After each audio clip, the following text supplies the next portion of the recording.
Well, we have. Did you ever have that opportunity to go to a bar? You had three guys walk into a bar and your uncle starts making that joke and everybody starts digging for the carpet. I happen to know the other two bartenders that are going into a podcaster bar. What do you think, David? My name's Stu Turley, President and CEO of the Sandstone Group. Listen, do you smell that? We are going to have an absolutely fun time. I've got David Blackman here. David is a Substack contributing author.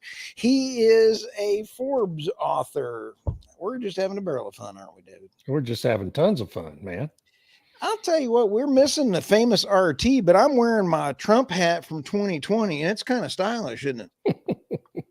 Looks good. All right. Hey, we are going to talk a little bit about our assassination today because there's a lot of things that are going on in the environment today, David, and wanted to get your kicking us off here. Yeah, there's a lot of things going on, including probably the biggest scandal that's ever hit the Secret Service over their massive failure on Saturday in Pennsylvania to protect the Republican nominee for the presidency. And it is, I think, maybe an unprecedented failure that is highly comparable to the failure the agency experienced in Dealey Plaza on November 22nd, 1963, in which they left President John F. Kennedy completely unprotected and ended up getting him killed. So it's really a horrible scandal. Was later on attributed with really causing that, correct? Or well, so yeah, I mean that's part of the theories, but there's no question. It's not a theory to say the Secret Service miserably failed to protect John Kennedy. Right. The detail to Mr. Kennedy violated every protocol the service has in failing to secure any of the tall buildings that the motorcade passed in front of, failing to secure any aspect of Dealey Plaza whatsoever. They admitted later they didn't have any personnel in the plaza itself when the motorcade passed. Wow. There's been entire books written just on the topic of how the Secret Service failed, and it would take all day to cover it all. We've got a couple things. I've been scouring, and it's just amazing. Before we get started on this, I just want to say I am still a certified range master, and I've spent a lot of time on the range. I have thrown people off of the range, and you could almost hit from where that was with a slingshot or a lawn dart that I used to play with in the yard. Remember those lawn darts you used to have? This is not a long shot. And when we would practice with my sniper buds, this was, we had a lot longer range. We are so lucky that President Trump is still here. We really are. And it's only because he happened to turn his head at the last microsecond before the bullet got to him. I want to do a serious film first here. And this is one of the best ones that I want to give a shout out to Elon Musk for having really I see censorship on my site. I know on your site, because I watch some of the stuff going on. We're censored, and I'm proud to say I'm censored. But let's watch this film here, because this, as we go through this, was just I was crying. In fact, I'm still getting all teared up.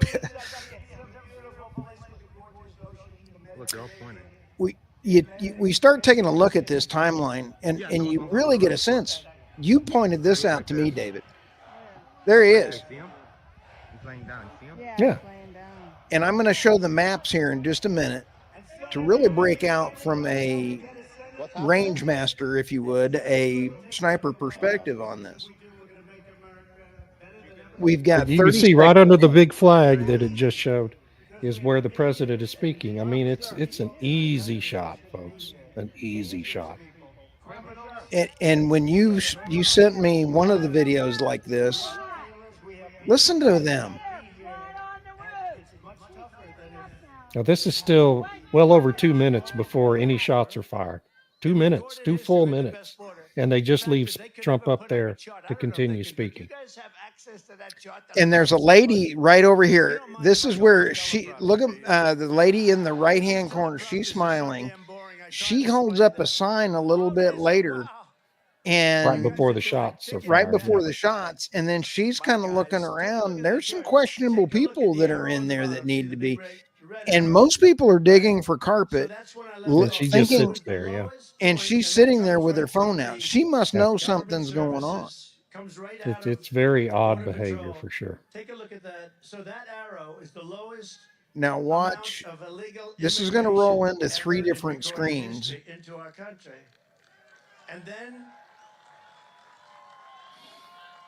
And then the worst president in the history of our country took over. And look what happened to our country.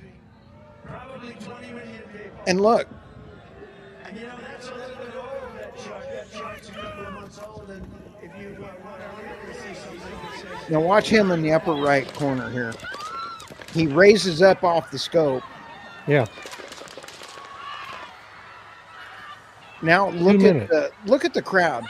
Joe couldn't fill a high school. Now watch the center one. It's going to come back and zoom in. Watch the Secret Service. Oh yeah, the shortest person in the detail, it leaves his head completely exposed. I mean, why is somebody who's maybe 5 feet tall trying to protect Donald Trump? He's 6'3". And Barron is what, 7? 6'10" or something like that. Yeah, crazy He's tall, dude. Look at the time. 3 minutes. I also had a video of Reagan's shooting. The amount of machine guns and armament that came out of those guys' pockets in less than seconds. Wow. Yeah, I mean, leaving him up there, standing there talking for 2 minutes is, you know, I mean, I don't want to just say there's a conspiracy here, but that's pretty hard to explain. When I you don't got get it, David. multiple people shouting at you about a shooter being on the roof and you do nothing, but the guy the sniper clearly has the guy in his sights and doesn't fire a shot. So who's telling him not to fire? Where's that order coming from? Well, there's the guy right here. And he's a police sniper. He's not a Secret Service sniper, but Secret Service coordinates with local police all the time on parts and allegedly, this is not confirmed, but he says that he was told to stand down. Yeah. I do not know if this is confirmed. I don't want to put it out there as being confirmed. But when you take a look at this from a sniper training type thing, that is an event. 130 yards. Look at this from what we were looking at right here to here. I would train with a 1911 at 100 yards, a pistol. Okay. This is not rocket science. That is definitely something that you would check out. I've seen alleged conversations with people saying, oh, it was written off and told not to go up there. I don't know what to believe on that. But look at this. Yeah, no, and you know, we have reports. In fact, I think it's from DHS. Actually admits that the day before this event, the Secret Service scoped this location out, identified the target where the shooter is, the building as the shooter is, as a primary target that needed to be protected, and then didn't protect it. Didn't do anything to close that off. And meanwhile, the sniper gets up there with a damn ladder that had been put there for him to climb up. Whether he brought it or who brought it, I don't know. Right. And I suspect we'll never know because the FBI is leading the investigation, and we all know how that goes. You know, so where did the ladder come from? Who put it there? When did it get there? And how, if the Secret Service really did inspect that site the day before the event and identify it as a critical target that needed to be protected, how did the ladder get missed if it was already there? And if it got brought there the day of the event, well, who the hell was responsible for letting that happen? And who was the policeman that allegedly there is someone that raised up and looked at that policeman and then fell back off the roof? Right. Right. I'm Yeah. looking for that video. I don't have a confirmation on this, but this is the one that really gets me. Dan Bongino did say it is confirmed that they did ask for additional Secret Service and it was denied. Well, it So was worse than denied. They took 20 to 30 or 40%. There's mixed reports of Trump's normal, regular Secret Service detail, some of the most experienced officers in the detail, and reassigned them to event Jill Biden, the first lady, was conducting in Pittsburgh on the same day, and you replaced serious? them with inexperienced people from a field office somewhere in Pennsylvania. Yeah, that's absolutely true. And David, DHS admits that here's too. your one of your DEI hires right here. Yeah, I mean, And here's Donald Trump with us, 1 6 foot guy. We can see over him. I did get a Secret Service DEI training manual, and it's a video. So if you'll hang on, David, are you ready for this one? sure. Okay, this is a training manual for the new Secret Service here. Hey, Harry, look at this. What's the matter with these cans? Die, milk face! These cans are defective. They're springing leaks. Come over here, look at this. Okay, Listen, you better run for cover. You're gonna spring a leak. the assassination attempt of President Trump is not a laughing matter. No, it's not. It is. This is a laughing matter because this is actually a training film that they've been using. When you take a look at the way that the ladies were coming around at the end of it and they were trying to reroute, it's embarrassing. It is awful, and it's really hard to defend how people haven't already been fired. How do you defend this? How do you look at what we're seeing today and keep the same people in their jobs for a moment longer? Everybody in the chain of command at the Secret Service needs to be fired today and replaced with some people who actually know what they're doing, because obviously the command chain at the Secret Service right now has no idea how to protect at least a Republican candidate for the presidency. You mean they don't have the desire or the ability? Well, that remains to be seen. But I mean, there's no, I mean, even the Washington Post has an article out this afternoon characterizing this as a massive catastrophic failure by the Secret Service. Who do you There's think? no other way to put it. Who do you think that President Trump is going to pick today for his VP? Well, as it happens, about 3 minutes ago, I got a notice across my computer that he has chosen J.D. Vance, the senator from Ohio. He left in a motorcade for the chamber this morning. Yeah, we were just talking about that a second ago. I just got this across my wire that when you get a motorcade from someone from the Secret Service going to your house, I kind of figured, oh, it's going to be Vance. Yeah. And so that means I like JD Vance. I think he'll be a very solid vice president. And what picking him does is, JD Vance now becomes the obvious successor to Trump to carry on the Trump agenda, because Wow. Trump is a lame duck the day he takes office for his second term, and everybody knows that. And so, I suspect JD Vance will actually play a much heavier role in terms of making policy and taking on real duties than we've seen from past vice presidents, and certainly that we've seen from the current one. How do we? I'll tell you, I'm getting really offended. I want to start this piece of this conversation here, David, with two things. One, when we had the Summer of Love and the Antifa, this is my Trump 2022 hat, and I have several others, and I'm a real I put my hat down because Antifa was, going around, and anybody with an Antifa hat, you had to get into a fight. And, I wanted to make sure I didn't get my family in a fight or anything like that. I've got one word for family, other family members, my family that are under TDS, or any Antifa members or any innocent people near me. I'm wearing my cotton picking, stinking Trump hat no matter where I go. And if anybody wants to talk to me about my opinions anymore, you can just kiss my. Yeah, I mean, there's I going am to be a worked lot of up. that happening, I think, in the wake of this assassination attempt.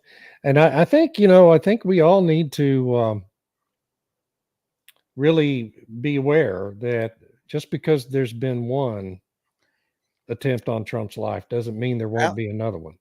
Alex Jones today brought up an interesting point. And since this is three podcasters walking into a bar, this is more like a bar discussion. He brought up an interesting point, and another comedian brought up another point, and that was, hey guys, if you all try to take out your own president, don't blame us because we kind of like having Biden there Yeah. now. Yeah. And so all of a sudden you sit back and think, what value does President Biden have right now to them? He's worth more to Hillary dead than he is alive. Yeah, I would, if I was either one of these guys, I would certainly be retaining real security people, private Absolutely. security people who really do Biden is know how to protect Joe Biden someone. put this out here, and it has been pulled off. I have one job, and that is to beat Donald Trump. I'm absolutely certain I'm the best person to do that. So we're done talking about the debate. It's time to put Trump in a bullseye. This is absolutely despicable. And you take a look at all the language anymore that you hear like this from the Democrats, from the left wing nut job media. I'm tired of it. It's why I think all of our podcasts that we produce do so well. David, I think it's why people look at you as a trusted leader, is that they're looking for non-mainstream media. It's why they love Irina Slav. It's why they love Tammy Nemeth, Michael and RT Trevino, and all of the other great podcasters that are out there. This is why they're putting all this crap out there. Yeah, and this is just what things that Biden has said. I mean, this is really pretty tame compared to what people like Chuck Schumer and Nancy Pelosi and Adam Schiff, and I mean, you can just rattle off 24 names from Democrats in Washington. The stuff that Hillary just put out on The View. God. Yeah, I mean, she's so awful. So this is, I mean, as I wrote Saturday night, just in the immediate wake of the attempted killing, this was inevitable. This was inevitable. It's all attributable to the inflammatory rhetoric the Democrats have been throwing at Trump, characterizing him as Hitler and dehumanizing him in that way, and claiming he's a threat to our democracy, and would rule as a dictator. It's like we've forgotten the man was already president for 4 years and none of that crap happened. Okay. Well, none of it happened.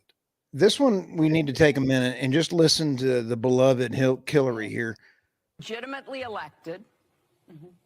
And then they would try to do away with elections and do away with opposition and do away with a free press. This is her projecting what she wants to do. Countries where, well, Hitler was duly elected. That's right. Right? And so all of a sudden, somebody with those tendencies, those dictatorial, authoritarian tendencies would be like, oh, okay, we're going to shut this down. We're going to throw these people in jail. And they didn't usually telegraph that.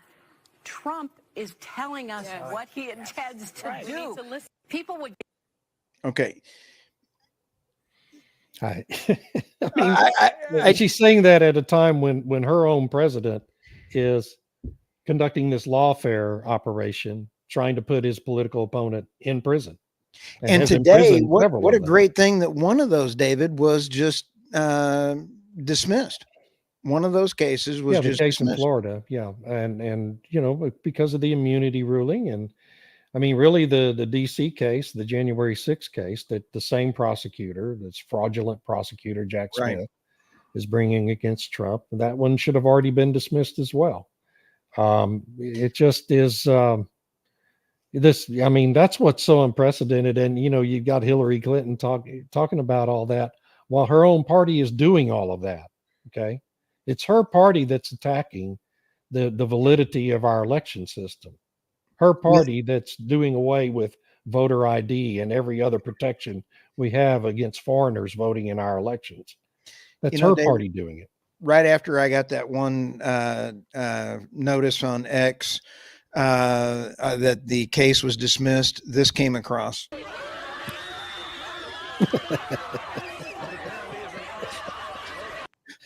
So Goodness. they were. I don't get it. Why? What has it got to do? Just kidding. And I'm then like a vampire feeding off the misery of woke idiots. I saw that. I go, what did I just miss? It had to have been good. And then, oh yeah, one of his things got done. So, Trump, you and I talked about this on the Energy Realities this morning, and that is that with a Trump presidency, lower energy prices are on the horizon. I noticed that in my day trades and stuff going on, that solar chip manufacturers and everybody was taking it in the shorts. I mean, really? there is some serious downside. So the market is even responding in an interesting kind of way. Yeah, I mean, we always end up with lower oil prices in a Republican presidency because the industry is freed up to do its business, and we end up flooding the market with more oil and natural gas, and prices go down. And Yep. you can always count on the industry to drill itself out of a state of prosperity, and the policies of this administration, the Biden presidency, have had the perverse effect of making the industry probably as healthy as it has ever been. Strong prices, limited capital allocation to new drilling, but they're still able to keep production up due to technological advancements. It's been a pretty sweet spot for the oil and gas business in this administration, in spite of everything Biden's done to try to harm it. It's amazing. Yeah, unbelievable. Wow. But JD Vance, here's the downside of picking Vance is he's an excellent senator. He's very conservative. He agrees with Trump's on pretty much every issue. And now his replacement will be appointed by this milquetoast country club Republican governor, Mike DeWine in Ohio, and he'll pick some rhino like Mitt Romney to replace JD Vance in the Senate. So you're sacrificing a very reliable supporter in the Senate for someone who's going to be a whole lot less reliable and may not be able to win re-election 5 years down. That's a tough one because every seat counts. Every vote counts. Yeah, and this is, the Senate is going to, I think the Republicans probably have to be favored to win a majority in the Senate now, but it's going to be a small majority. It'll be a tight one, maybe 52, 53 seats. And so, it would have been great to have JD Vance still in the Senate. Yep. I still would have preferred General Flynn as the vice president pick. I'm going to stay with it. And because if he would have been made the czar to clean out everything, I think that would have made everything wonderful. Well, you certainly wouldn't have had to worry about there being a lack of effort.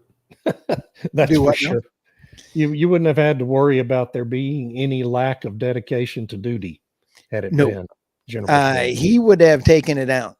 He would have taken out the deep state. So imagine 4 years under General Flynn as a VP and then 8 years as a president. We might have really stood a chance against wiping out the deep state, because you talked about the Chevron deference for so long, and that we just had more lawsuits put out by the Biden administration in blocking more oil in Alaska just the other day.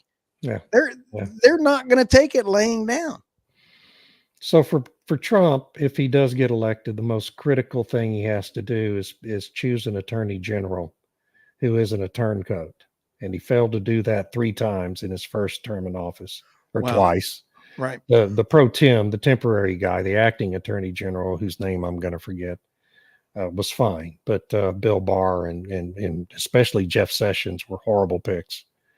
And he's got to get that pick right, because having really bad choices in the attorney general's post is what led to having a special counsel and Robert Mueller.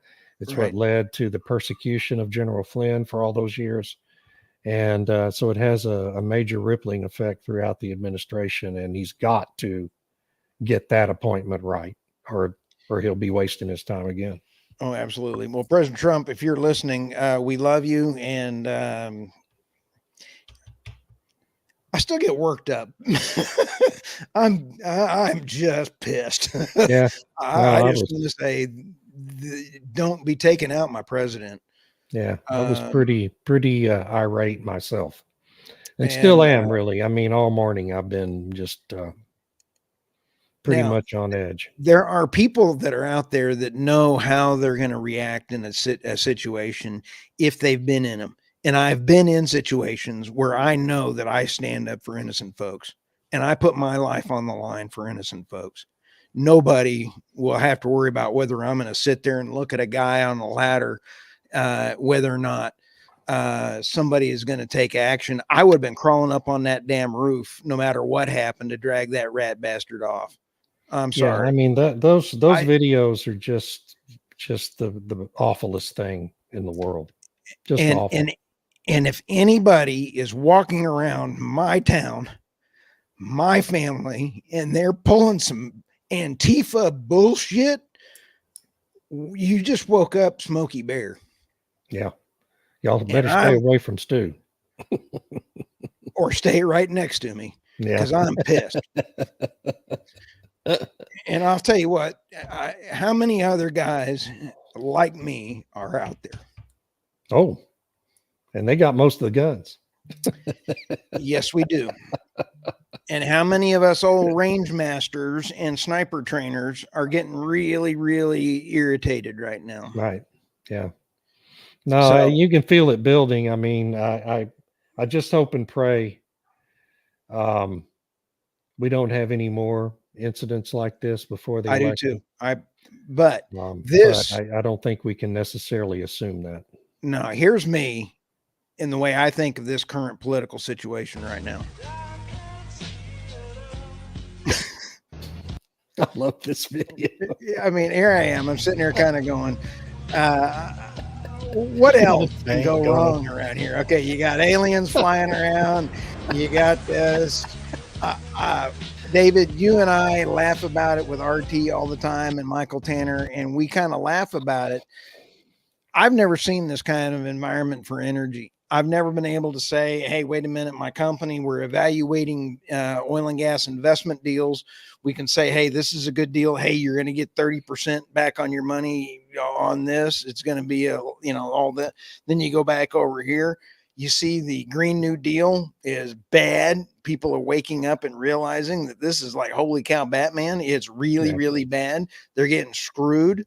And then you got all the stuff going on. So all I can say is I would like to thank all of our listeners out there and everyone that is giving us positive feedback for the energy realities, for the David Blackman's the energy question, David's energy absurdity on Substack, Irina's Substack, irinaslav.substack.com, Tammy Nemeth, we have Dr. Chalmers, and the energy questions with Stu on the energy. So all of our channels are just going nuts, and I do appreciate everyone with that. So absolutely. Yeah. Last words there, David, before I start getting all worked up.